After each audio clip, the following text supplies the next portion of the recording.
Okay students, आगे continue करते हैं। लास्ट जो लेक्चर था उसमें एग्जाम्पल नंबर 46 मैंने करवाया था आपको। ये डेब्ट टू इक्विटी रेशियो का सम था। ओके, डेब्ट टू इक्विटी रेशियो में एक और सम है, वो आप सॉल्व करना। ओके, बैलेंस शीट आपको दी हुई है उसमें, एंड उसमें से इंफॉर्मेशन शेयर कैपिटल की एंड डेब्ट नॉन करंट लाइबिलिटीज की आपको आराम से मिल जाएगी। ठीक है, तो वो कैलकुलेशन आप करना। कोई डाउट हो तो प्लीज मुझे इन्फॉर्म करना, कॉन्टैक्ट करना। अब फर्स्ट जो फॉर्मूला थी सॉल्वेंसी रेशियोज की, डेब्ट टू इक्विटी रेशियो, वो हमने सॉल्व कर ली। ओके, उसके जितने सम्स मुझे आपको सिखाने थे वो मैंने सिखा दिए। ऑब्वियसली अगर आपको कोई डाउट है तो मुझे बताना, मैं वो सॉल्व आपका डाउट कर दूंगा फटाफट। लगेगा तो मैं उसके लिए वीडियो लेक्चर भी बना दूंगा। अब सेकंड फॉर्मूला पे आ जाते हैं, total asset to debt ratio, solvency ratio की सेकंड फॉर्मूला है। एंड इसमें ये मतलब जो दो तीन फॉर्मूलाज हैं, जैसे फर्स्ट वाली फॉर्मूला, इसके बाद ये total asset to debt ratio, इसके बाद प्रोप्राइटरी रेशियो, ये दो तीन फॉर्मूलाज छोटी छोटी हैं, इसमें इतने ज्यादा सम्स हैं नहीं। ओके, इजी है सम्स, इजी फॉर्मूलाज हैं इन शॉर्ट। ठीक है, तो सबसे पहले तो यहाँ पे फॉर्मूला है total asset to debt ratio. नाम में ही इसकी फॉर्मूला है total asset to debt ratio, मतलब टोटल एसेट न्यूमिनेटर में आएगा, डेट जो है वो डिनोमिनेटर में आएगा। अब टोटल एसेट का मतलब क्या है? ठीक है, बैलेंस शीट जो है वो मैंने यहाँ पे शायद साइड में भी डाल दी थी बैलेंस शीट, ये रही। ठीक है, तो ये बैलेंस शीट का फॉर्मेट में हर एक फॉर्मूला में आपको दिखाऊंगा, दिमाग खा जाऊंगा मैं आपका। एंड मैं हर बार यही बोलूंगा कि बैलेंस शीट का फॉर्मेट आपको लर्न होना चाहिए। ओके, एक एक पॉइंट इसकी लर्न होनी चाहिए, एक एक हेडिंग आपको लर्न होनी चाहिए। एंड मैं तो ये भी बोलूंगा कि एक एक हेडिंग इस तरीके से लर्न करो कि ऊपर नीचे भी नहीं हो। शेयर कैपिटल पहले आता है, रिजर्व्स एंड सरप्लस बाद में आता है, तो आपको भी इसी हिसाब से लर्न करना है। ठीक है, जितना अच्छी तरह से ये, क्योंकि ये फॉर्मेट है। ओके, एंड गवर्नमेंट ने प्रिस्क्राइब किया हुआ फॉर्मेट है, इसमें हम कोई अपने चेंजेस कर नहीं सकते। ठीक है, अगर आपको एग्जाम में पूछते हैं कि prepare balance sheet as per schedule 3 of companies act, आज तक कभी पूछा नहीं है। ठीक है, पर अगर पूछते हैं कभी, या comparative statement and common size statement वाले सम्स में अगर आपको ये बनाने की एक तरीके से जरूरत पड़ जाती है, तो उसमें हम चेंजेस नहीं कर सकते। ठीक है, अगर आप एग्जाम में शेयर होल्डर्स फंड बाद में लिखोगे, नॉन करंट लायबिलिटी पहले लिखोगे, तो वो टीचर चेक करने वाली आपके मार्क्स काटेगी। ओके, क्योंकि शेड्यूल 3 के हिसाब से ये फॉर्मेट, इसमें को हम कोई चेंजेस खुद के कर नहीं सकते। चलो अभी मेन पॉइंट पे आ जाते हैं, जो हमारा ये सम चल रहा है। ओके, टोटल एसेट टू डेब्ट रेशियो। तो इसमें मुझे ये बताना है कि टोटल एसेट क्या होता है, एंड डेब्ट के बारे में तो आपको पता है। ठीक है, डेट मतलब non current liability. Non current liability में long term borrowings, deferred tax liability जो कि कभी देते नहीं है सम्स में, other long term liability and long term provision. तो इसमें deferred tax liability and other long term liabilities भी आती हैं नॉन करंट लायबिलिटीज या डेट के अंदर। पर एग्जाम में या जितने भी सम्स आपकी टेक्स्ट बुक में दिए हुए हैं, डिफर्ड टैक्स लायबिलिटी या अदर लॉन्ग टर्म लायबिलिटीज दी नहीं हुई। अगर दी हो तो वो आपको डेप्ट के अंदर इंक्लूड करनी है। Okay, long term borrowings and long term provision ही ज्यादातर देते हैं। अच्छा, अब एसेट के अंदर टोटल एसेट हमको यहाँ पे चाहिए, तो टोटल एसेट फाइंड करना बहुत सिंपल है। एसेट दो टाइप के होते हैं, एक होता है नॉन करंट एसेट और एक होता है current asset. Okay, non current asset के अंदर fixed asset, non current investment, deferred tax asset, long term loan and advances, other non current asset आता है। करंट एसेट के अंदर current investment, inventory, sorry trade receivable, cash and cash equivalent, short term loans and advances and other current asset जो है वो भी इसके अंदर इंक्लूड होता है। तो टोटल एसेट अगर आपको चाहिए तो फॉर्मूला बहुत सिंपल है, जितने भी एसेट हैं उन सबको प्लस कर दो। ठीक है, अगर आपको टोटल एसेट फाइंड करना है तो जितने भी एसेट है, मतलब non current asset and current asset दोनों को प्लस कर दो, तो आपका टोटल एसेट आ जाएगा। ठीक है, तो इसकी फॉर्मूला जो है वो बहुत सिंपल है, बहुत इजी फॉर्मूला है। ओके, डेब्ट की मतलब long term borrowing and long term provisions, and total asset मतलब सारे जितने भी एसेट है, non current asset and current asset, वो सब हमें चाहिए। ओके, अब इसके अलावा सम्स में एक तरीके से ये फॉर्मूलाज के अलावा भी दो तीन टाइप्स की अलग तरीके से कैलकुलेशन होती है। ठीक है, कभी कभी आपको एसेट की इंफॉर्मेशन ही नहीं देते हैं, हमको total asset to debt ratio तो फाइंड करने के लिए बोलेंगे। ओके, अब इसके बारे में अगर मैं आपको बताऊं तो total asset to debt ratio, इसमें भी पीछे हम हमेशा रेशियो 1 लगाते हैं। रियल लाइफ में अगर ये रेशियो 1 है तो अच्छी बात है। ओके, अब ये जो total asset to debt ratio है, ये रेशियो हमें ये बताता है कि हमारे पास, हमारी कंपनी के पास, हमारी एंटरप्राइज के पास कितने एसेट हैं। 1 रुपए के डेप्ट के सामने, 1 रुपए की नॉन करंट लायबिलिटी के सामने हमारे पास कितने एसेट हैं। अब ये जो रेशियोज हैं, ये इन्वेस्टर्स, बैंक, लोन देने वाली जो बैंक हैं, जो लोन वगैरह देते हैं, ओके, ये बैंक्स हैं, नॉर्मल इन्वेस्टर्स हैं, दूसरी कंपनीज है जो हमारी कंपनी में इन्वेस्ट करती है, वो सब ये total asset to debt ratio, current ratio, ये सब रेशियोज यूज करते हैं। तो कंपनी जो है, सपोज करो आप किसी से लोन देने जा रहे हो, बैंक से सपोज करो आप लोन लेने जा रहे हो। अब लोन आपको चाहिए सपोज करो 1 साल के लिए, तो बैंक वाले आपकी कंपनी का करंट रेशियो चेक करेंगे कि आप 1 साल के अंदर अपनी लायबिलिटी पे भी कर सकते हो कि नहीं। ओके, करंट रेशियो चेक करेंगे वो लोग। एंड अगर आपको लंबे टाइम के लिए लोन चाहिए, ओके, तो जो बैंक वाले हैं वो आपका जो total asset to debt ratio है वो चेक करेंगे। ओके, बैंक वाले ये चेक करेंगे कि आपकी कंपनी की जो लाइबिलिटीज हैं, 1 रुपए की लाइबिलिटी की, 1 रुपए की लॉन्ग टर्म लाइबिलिटी के सामने आपकी कंपनी के पास कितने एसेट हैं। ठीक है, तो अगर आपकी कंपनी का दिवालिया निकल जाता है, सब कुछ बेचने की नौबत आ जाती है, तो आप अपनी लाइबिलिटीज को पे कर पाओगे कि नहीं कर पाओगे, आपके पास उतने पैसे हैं कि आप अपनी लाइबिलिटीज को पे कर पाओ। ये जो है लोग चेक करते हैं। ठीक है, सम्स में ये सब नहीं सोचना होता है। ठीक है, सम्स में फॉर्मूला लगानी होती है। सम्स में अगर आपको बोले total asset to debt ratio find करो, तो ये टोटल एसेट अपॉन डेप्ट, ये फॉर्मूला होती है आपकी, एंड ये उसकी सब फॉर्मूलाज होती हैं भाई। डेप्ट मतलब long term borrowing, long term provision, total asset मतलब non current asset plus current asset. Sums में ये सब सोचना नहीं होता है, पर ये सब पता होना चाहिए। ठीक है, ये सब पता होना चाहिए, क्योंकि आप सीख रहे हो जो चीज, अगर उसके बारे में आपको पता ही नहीं है, ओके, आप फॉर्मूला लगा रहे हो total asset to debt ratio की, पर आपको यही नहीं पता है कि total asset to debt ratio होता क्या है, total asset to debt ratio क्यों फाइंड करते हैं, कौन यूज करता है ये रेशियो, तो उसका कोई सीखने का फिर कोई मतलब ही नहीं है। ठीक है, तो ये सब भी पता होना चाहिए। अब इसके अलावा मैं जो बता रहा था वो अगर मैं कंटिन्यू करूं, क्वेश्चन में कभी कभी आपको एसेट की वैल्यू कोई भी नहीं देते हैं, सिर्फ लाइबिलिटीज और लाइबिलिटीज की वैल्यू देते हैं। ओके, सिर्फ लाइबिलिटीज की जो इन्फॉर्मेशन है यहाँ पे बैलेंस शीट में अगर मैं दिखाऊं, ओके, तो ये बैलेंस शीट है, इसमें एसेट की इन्फॉर्मेशन आपको देंगे ही नहीं। ओके, एंड आपको शेयर होल्डर्स फंड की इन्फॉर्मेशन, नॉन करंट लाइबिलिटी की इन्फॉर्मेशन एंड करंट लाइबिलिटी की इन्फॉर्मेशन दे देंगे। ओके, तो अब एक बात याद रखना, 11th में आपने सीखी हुई है कि बैलेंस शीट का जो टोटल है वो इक्वल आता है। बैलेंस शीट टैली होती है, जितना लायबिलिटी साइड का टोटल आता है उतना ही एसेट साइड का टोटल आता है। तो सपोज करो कि अगर आपको क्वेश्चन में कोई भी एसेट की वैल्यू दी नहीं हुई है, सारी लायबिलिटीज की वैल्यू दी हुई है, शेयर होल्डर्स फंड दिए हुए हैं, नॉन करंट लायबिलिटी दी हुई है, ये बीच में share application money pending allotment ये नहीं देते हैं कभी भी। ओके, तो आपको शेयर होल्डर्स फंड दिए हुए हैं, नॉन करंट लायबिलिटी दी हुई है, करंट लायबिलिटी दी हुई है, एसेट की वैल्यू दी नहीं हुई है कोई भी। ठीक है, तो आप ये तीनों वैल्यूज को प्लस कर दो, शेयर होल्डर्स फंड को, non current liability and current liability, तो आपकी टोटल लायबिलिटीज का लायबिलिटी साइड का टोटल आ जाएगा। अब ऑब्वियसली जितना लायबिलिटी साइड का टोटल है उतना ही एसेट साइड का टोटल होगा। ओके, तो इसके लिए मैं क्या करता हूँ, मैं कभी कभी बैलेंस शीट बना देता हूँ, जो मैंने इसके पहले वाले लेक्चर्स में भी आपको बना के दिखाई थी। ओके, या तो मैं सिर्फ प्लस कर देता हूँ। ठीक है, तो इस तरीके से, या तो एसेट जो है टोटल एसेट मैं इस तरीके से भी फाइंड कर देता हूँ, तो total asset equals to shareholders fund, ये इस टाइप की मैं खुद से फॉर्मूलाज बना देता हूँ। ठीक है, शेयर होल्डर्स फंड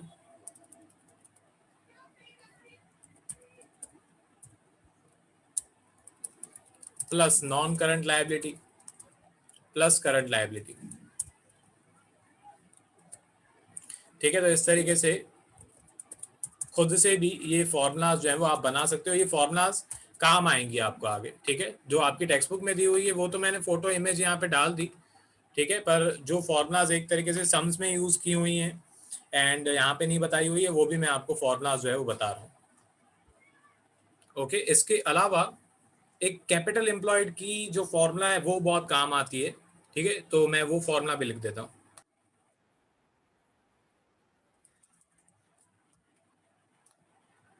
ओके, तो ये फॉर्मूलाज हैं। आगे ऑब्वियसली मेरे को अगर लगेगा, जैसे जैसे मेरे को फॉर्मूलाज जो हैं वो याद आएंगी, सम्स में अगर मेरे को याद आएगी तो मैं सम्स में बता दूंगा।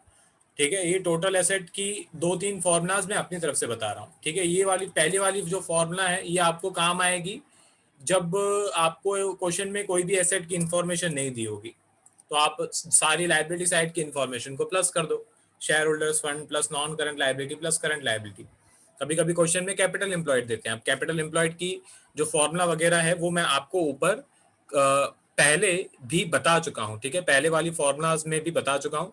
ठीक है, जब मैंने आपको डेब्ट टू इक्विटी रेशियो बताया था उसमें बहुत सारी फॉर्मूलाज मैंने आपको बताई थी। ठीक है, एंड उसमें ये कैपिटल एम्प्लॉयड की फॉर्मूला वगैरह जो है वो भी मैंने आपको बता दी थी, पर फिर भी एक बार मैंने यहाँ पे वापस से लिख दी है। ठीक है, ये फॉर्मूला आपने लिखी हुई है कैपिटल एम्प्लॉयड की, ओके, पर मैंने वापस से एक बार लिख दी है जानबूझ के, क्योंकि ये फॉर्मूला जो है वो अभी इस सम में, इस ऐसे सम्स में, टोटल एसेट टू डेप्ट वाले सम्स में काम आएगी। ओके, तो फॉर्मूला ये होती है डेप्ट प्लस इक्विटी। ये फॉर्मूला जो है वो काम आएगी आगे, मैं बार बार इसीलिए बोल रहा हूँ क्योंकि इस टाइप के सम्स दिए हुए मैं करवाऊंगा अभी। तो पहले कैपिटल एम्प्लॉयड की फॉर्मूला होती है डेप्ट प्लस इक्विटी। ओके, डेप्ट का मतलब होता है लॉन्ग टर्म डेप्ट, जो अभी मैंने आपको जस्ट बताया, एंड इक्विटी का मतलब होता है share holders fund. Okay, equity का मतलब भी आपको पता होना चाहिए, जस्ट उसके बेसिस पे सम्स इतने सारे हमने सॉल्व किए हैं। ओके, या तो दूसरी फॉर्मूला ये होती है non current asset plus working capital. Okay, ये कैपिटल एम्प्लॉयड की दो फॉर्मुलाज हैं, या डेप्ट प्लस इक्विटी या तो non current asset plus working capital. अब वर्किंग कैपिटल का मतलब क्या होता है? वर्किंग कैपिटल का मतलब होता है current asset minus current liability. Working capital की फॉर्मूला भी हम करंट रेशियो में एंड लिक्विड रेशियो में बहुत बार यूज कर चुके हैं।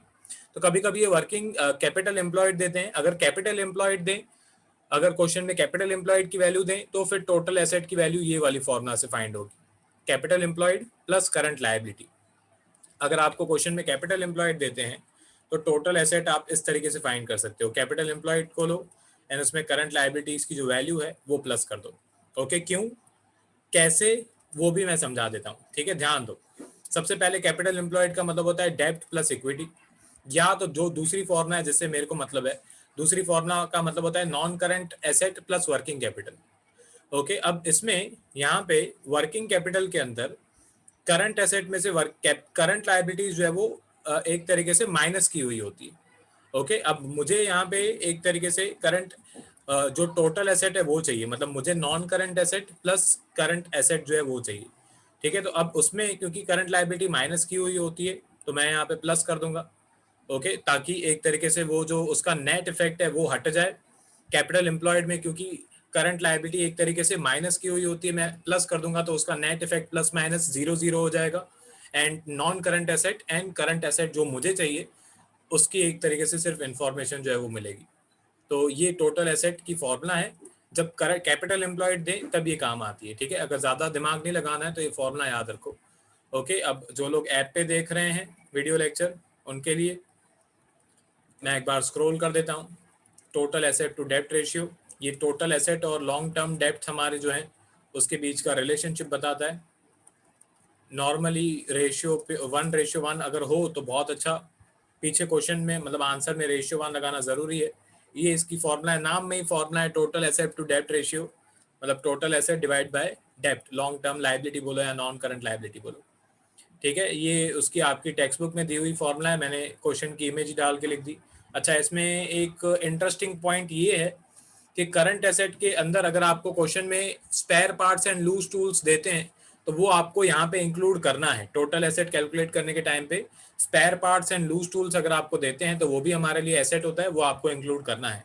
ठीक है, अब अगर आपको याद नहीं है, अगर आप ये सोच रहे हो कि सर ये अलग से क्यों बता रहे हो हमको spare parts and loose tools plus करने के लिए, ठीक है, तो अगर आपको याद नहीं है तो मैं आपको बता दूं, थोड़ा थोड़ा रिवाइज करा दूं। उसका रीजन ये है, ओके, उसका रीजन ये है कि करंट रेशियो के अंदर हम करंट एसेट कैलकुलेट करते हैं। अगर आपको याद हो, करंट रेशियो के अंदर हमारी फॉर्मूला होती है current asset upon current liability. तो उसमें मैंने आपको ये बोला था कि अगर करंट एसेट के अंदर, करंट रेशियो के अंदर करंट एसेट कैलकुलेट करने के टाइम पे अगर स्पेयर पार्ट्स या लूज टूल्स दे तो उसे इंक्लूड नहीं करना है। तो पुराने रूल्स को भी याद रखो। ठीक है, अब मैं क्योंकि हर साल पढ़ाता हूँ, ठीक है, ये सब मेरे को रटा हुआ है मेरे दिमाग के अंदर, मैं हर साल कराता हूँ, इसीलिए आपको ये, आप ये एक ही बार सीख रहे हो, आपको 12th में एक ही बार सीखना है। फिर डायरेक्टली अगर आप बीकॉम लेते हो तो आप डायरेक्टली सेम 5 में सीखोगे। ओके, सेम यही सारी चीजें आएंगी वापस, ये पूरा चैप्टर कॉपी पेस्ट हो जाएगा। तो अब अभी अच्छे से सीखोगे तो आगे ऑब्वियसली काम आएगा। अगर मैं आगे की बात नहीं करूँ, 12th की बात करूँ, तो 12th में तो ऑब्वियसली आपका चैप्टर है ही। तो करंट रेशियो में करंट एसेट कैलकुलेट करने के टाइम पे spare parts and loose tools नहीं चाहिए होते हैं, पर अभी total asset to debt ratio calculate करने के टाइम पे spare parts and loose tools चाहिए होते हैं। ठीक है, तो ये रूल मैंने आपको बता दिया। ओके, अब मैं एक बार स्क्रॉल कर देता हूँ वापस से। ये total asset to debt ratio की फॉर्मूला वगैरह ये नीचे, एंड ये 3 फॉर्मूलाज मैंने अपनी तरफ से लिखवा दिए हैं, काम आएंगे। इसके अलावा मुझे लगेगा अगर कोई दूसरे और भी फॉर्मूलाज हैं जो सम्स में यूज हो रहे हैं यहाँ पे नहीं दिए हुए हैं, सम्स जब मैं करवाऊंगा तब मैं ऑब्वियसली वो लिखवा ही दूंगा, यहाँ पे भी मैं लिख दूंगा, ठीक है। पॉज करके लिखते रहना सब कुछ। अभी एग्जाम्पल नंबर 48 पे आ जाते हैं। यहाँ पे total asset to debt ratio यहाँ पे हमको फाइंड करना है, ठीक है। स्टार्ट करते हैं आंसर। सबसे पहले तो फॉर्मूला पता होनी चाहिए, जस्ट अभी आपको बताई, और नाम में ही है टोटल एसेट टू डेप्ट रेशियो। ओके, इसकी फॉर्मूला होती है टोटल एसेट अपॉन डेप्ट, ठीक है। डेप्ट का मतलब होता है long term liabilities, non current liabilities, ठीक है। तो यहाँ पे सबसे पहले तो टोटल एसेट कैलकुलेट करना पड़ेगा, ठीक है। आप पहले डेप्ट भी कैलकुलेट कर सकते हो, आपकी मर्जी, उसमें ऐसा कोई रूल नहीं है। अब इसमें यहाँ पे आपको क्वेश्चन में non current, long term borrowing, long term provision, current liability, non current asset आपको दिए हुए हैं। अब इसमें हमारे काम का क्या है, इसमें हमारे काम का है नॉन करंट एसेट। दो टाइप के एसेट होते हैं, non current asset and current asset, वो दोनों हमारे काम के होते हैं, दोनों को सिर्फ प्लस करना होता है, ठीक है। तो non current asset and current asset, इन दोनों को प्लस कर देंगे तो हमारे जो टोटल एसेट है वो आ जाएंगे, ठीक है। तो हो जाएगा टोटल एसेट्स इक्वल्स टू, जो नॉन करंट एसेट है उसकी वैल्यू है 5,40,000 प्लस करंट एसेट की जो वैल्यू है वो है 1,35,000, ठीक है। तो बस इनको अभी प्लस करना है, तो हमारे यहाँ से जो टोटल एसेट की वैल्यू है वो आ जाएगी। तो हो जाएगा टोटल एसेट इक्वल्स टू, मैं प्लस कर देता हूँ, 5,40,000 प्लस 1,35,000, ठीक है। तो ये टोटल हमारा आ रहा है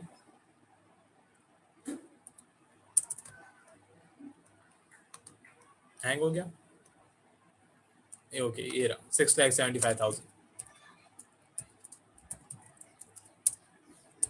चलो ये टोटल एसेट की वैल्यू आ गई, ओके। अब टोटल एसेट की वैल्यू आ गई, अभी डेब्ट की वैल्यू कैलकुलेट करनी है, ठीक है। फॉर्मूला जितनी याद होंगी उतना अच्छा, ओके। अब डेट जो है उसमें दो चीजें चाहिए होती हैं, एक होती है लॉन्ग टर्म बोरोइंग्स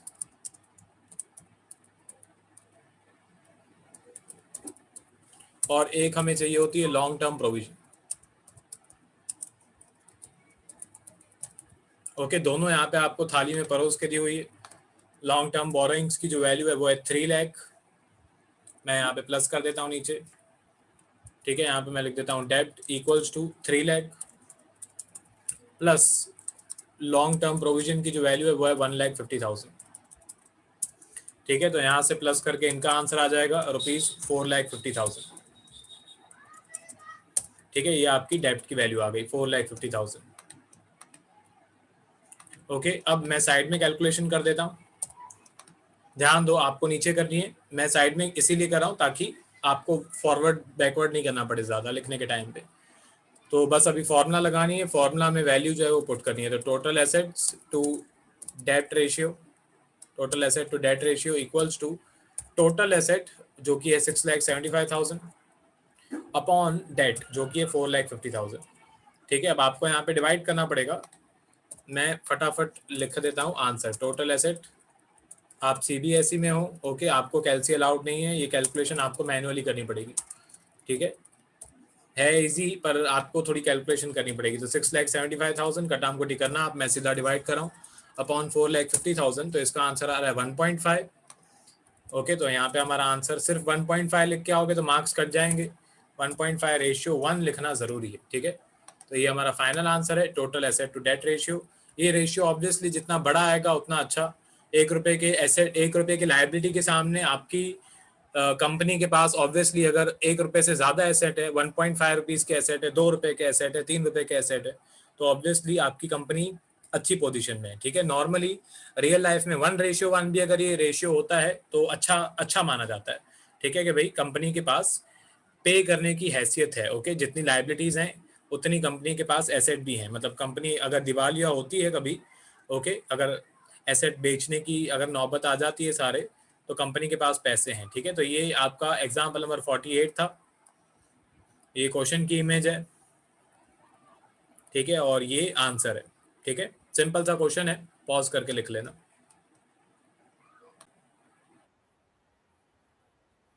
ओके, आगे बढ़ते हैं स्टूडेंट्स।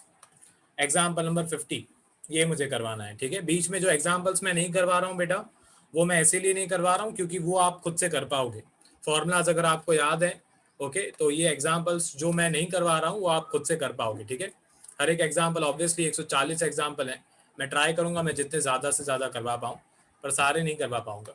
ओके, तो जो एग्जाम्पल्स मैं नहीं करवा रहा हूँ वो मैं इसीलिए नहीं करवा रहा हूँ क्योंकि ईजी हैं। ओके, एंड मैं ऐसे समझता हूँ कि वो आप फॉर्मूलाज अगर आपको याद हैं तो आराम से कर लोगे। चलो ठीक है, एग्जाम्पल नंबर 50 पे आ जाते हैं। एग्जाम्पल नंबर 50 में सबसे पहले तो फॉर्मूला याद होनी चाहिए, मैं बार बार टाइप करूँ इससे अच्छा कॉपी पेस्ट ही कर देता हूँ। ये रही total asset to debt ratio, total asset upon डेब्ट, ये इसकी फॉर्मूला होती है। क्वेश्चन में वही फाइंड करने के लिए बोला हुआ है। चलो ये रही फॉर्मूला, मैंने यहाँ पे कॉपी पेस्ट कर दी। ठीक है, अब यहाँ पे ध्यान दो, ये क्वेश्चन मैं क्यों करवा रहा हूँ। जो मैंने अभी जस्ट मैं आपको फॉर्मूलाज वगैरह समझा रहा था, उसमें जो मैंने जस्ट समझाया वही यहाँ पे है। शेयर कैपिटल की वैल्यू दी हुई है, अच्छी बात है। रिजर्व्स एंड सरप्लस की वैल्यू दी हुई है, अच्छी बात है। Long term borrowing, long term provision, current liability की वैल्यू दी हुई है। क्वेश्चन में कहीं पे भी कोई भी एसेट की वैल्यू दी नहीं हुई है। Total asset to debt ratio find करने के लिए बोल रहे हैं ये लोग। ओके, पर कोई भी इंफॉर्मेशन इन्होंने एसेट की दी नहीं हुई है, तो एसेट की इंफॉर्मेशन जो है वो हमें फाइंड करनी पड़ेगी। ओके, उसके दो तरीके मैं आपको बताऊंगा, बैलेंस शीट भी बना के दिखा दूंगा एंड फॉर्मूला जो जस्ट मैंने अभी आपको ऊपर कथा समझा रहा था मैं आपको फॉर्मूलाज की। ठीक है, ये रहा। अगर आपको टोटल एसेट की वैल्यू फाइंड करने के लिए बोले एंड कोई भी इंफॉर्मेशन नहीं दे, ये सम्स मेरे को याद हैं सारे। ओके, इसीलिए फॉर्मूलाज जो है वो मैंने पहले, अब ये फॉर्मूला यहाँ पे कहीं पे नहीं बताई हुई है। ठीक है, ये फॉर्मूला जो आपकी टेक्स्ट बुक में फॉर्मूलाज होते हैं वहाँ पे कहीं पे नहीं बताया हुआ है। वहाँ पे सिर्फ इतना बताया हुआ है, टोटल एसेट मतलब non current asset plus current asset, डेब्ट मतलब long term borrowings plus long term borrowing, provision. ये नहीं बताया हुआ है कि क्वेश्चन में अगर एसेट की इंफॉर्मेशन ही नहीं दें तो क्या करना है। ठीक है, वो सम्स दिए हुए हैं पर बताया नहीं हुआ है, तो फॉर्मूलाज भी मैंने यहाँ पे लिख दिए 3। ठीक है, इसके अलावा अगर मेरे को लगेगा और भी फॉर्मूलाज हैं, जैसे जैसे ऑब्वियसली जैसे जैसे याद आएगा वैसे वैसे सम्स में मैं आपको बताते जाऊंगा। तो share holders fund, non current liability plus current liability, in short जितनी भी इंफॉर्मेशन आपको दी हुई है, जितनी भी लायबिलिटी की इंफॉर्मेशन दी हुई है सबको प्लस कर दो। ठीक है, या तो एक बैलेंस शीट बना दो। अब मैं क्या करता हूं, मैं पहले आपको बैलेंस शीट का फॉर्मेट जो है वो बना के आपको एक बार सिखा देता हूँ। ये कल ही मैंने बनाया था लास्ट सम्स में, इसको मैं कॉपी कर देता हूँ बार बार बनाने से अच्छा।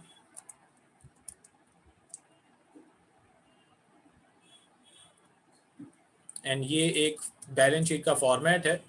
ओके, जो हम सम कर रहे हैं एग्जाम्पल नंबर 50, एग्जाम्पल नंबर 50 के लिए एक बैलेंस शीट का फॉर्मेट मैंने बना दिया। अब इसमें आपको बाकी सारी इंफॉर्मेशन दी हुई है।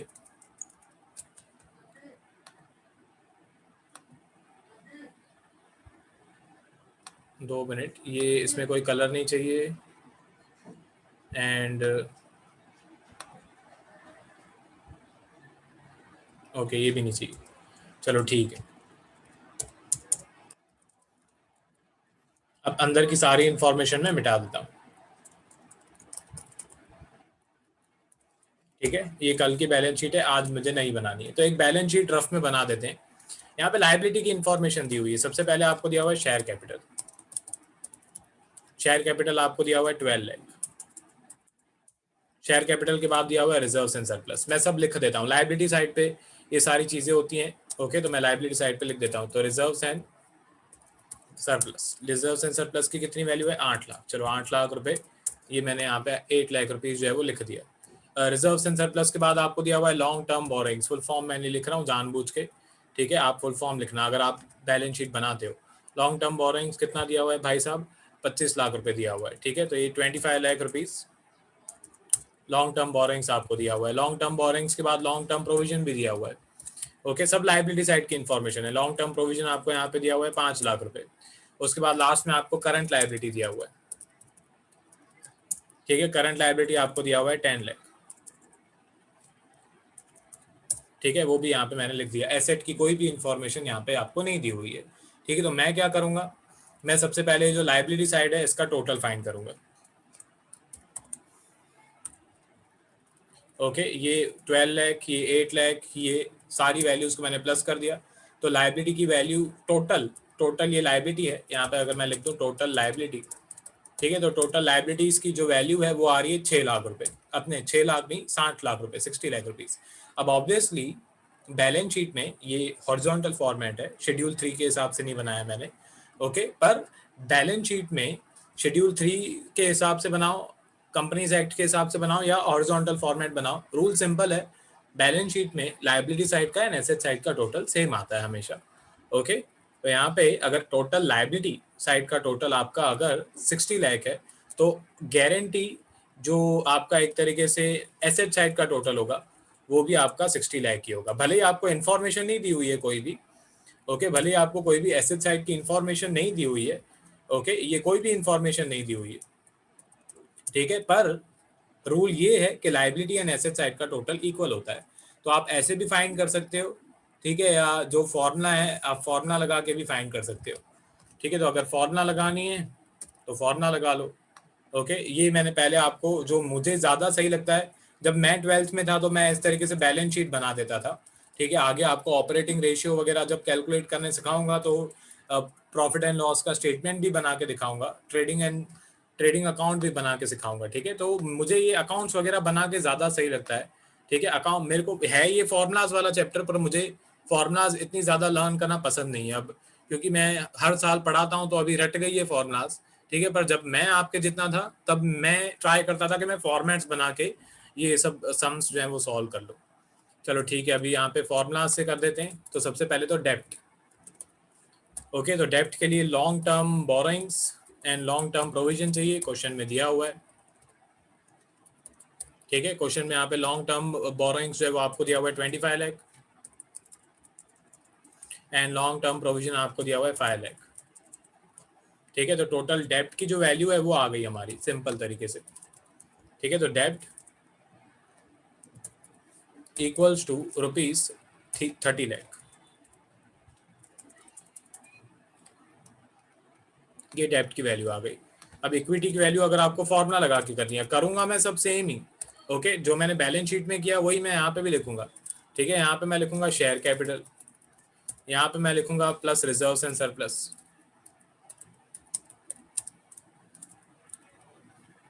ठीक है। ये दोनों को reserves and surplus and share capital, okay, अगर मैं ब्रैकेट लगा के आपको थोड़ा डिटेल में समझाऊं तो ये दोनों को प्लस कर दो अगर आप इंडिविजुअली, तो इसको बोलते हैं इक्विटी या शेयर होल्डर्स फंड, जैसे इसके पहले मैं सिखा चुका हूँ, ओके। उसके बाद long term borrowings and long term provision को प्लस कर दो तो आपका डेट आ जाएगा।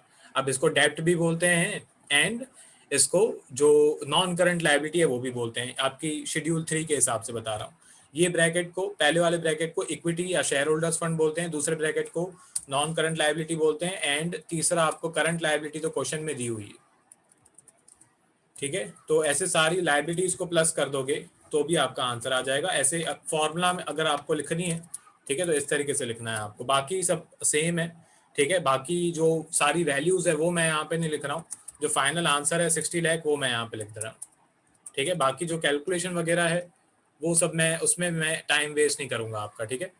वही है सब 12 लाख, 8 लाख, 25 लाख, 5 लाख, 10 लाख, उसको सबको प्लस करके यहाँ पे अलग से दिखाना है, ठीक है। उसमें मैं 2 मिनट आपके वेस्ट नहीं करूँगा, ठीक है। तो इक्विटी की वैल्यू ऐसे भी आप फॉर्मूला लगा के भी फाइंड कर सकते हो, आएगी, ठीक है। अब बस लास्ट में ये जो फॉर्मूला है हमारी total asset to debt ratio, उसमें बस फॉर्मूला में वैल्यूज को पुट कर देना है, ठीक है। तो टोटल एसेट की जो वैल्यू है वो है 60 लाख एंड डेट की जो वैल्यू है वो है 30 लाख, ओके। तो 60 लाख अपॉन 30 लाख मतलब 3 1 जा 3 2 जा,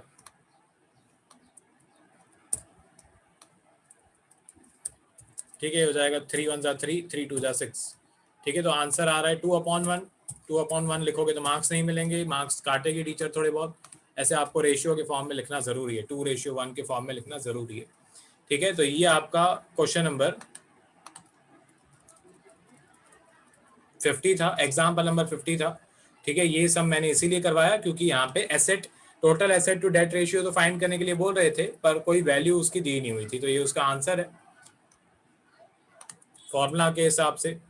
एंड साइड में बैलेंस शीट, अगर आपको इक्विटी की वैल्यू बैलेंस शीट से फाइंड करनी है तो साइड में मैंने रफ वर्क में बैलेंस शीट भी बना दी है, ठीक है, ओके। ये फॉर्मूला के हिसाब से पॉज करके लिखते जाओ एंड ये बैलेंस शीट, ठीक है, जैसे आपको समझ में आए पॉज करके लिखते जाना, ठीक है। फिलहाल इस लेक्चर के लिए इतना ही, मिलते हैं अगले लेक्चर में।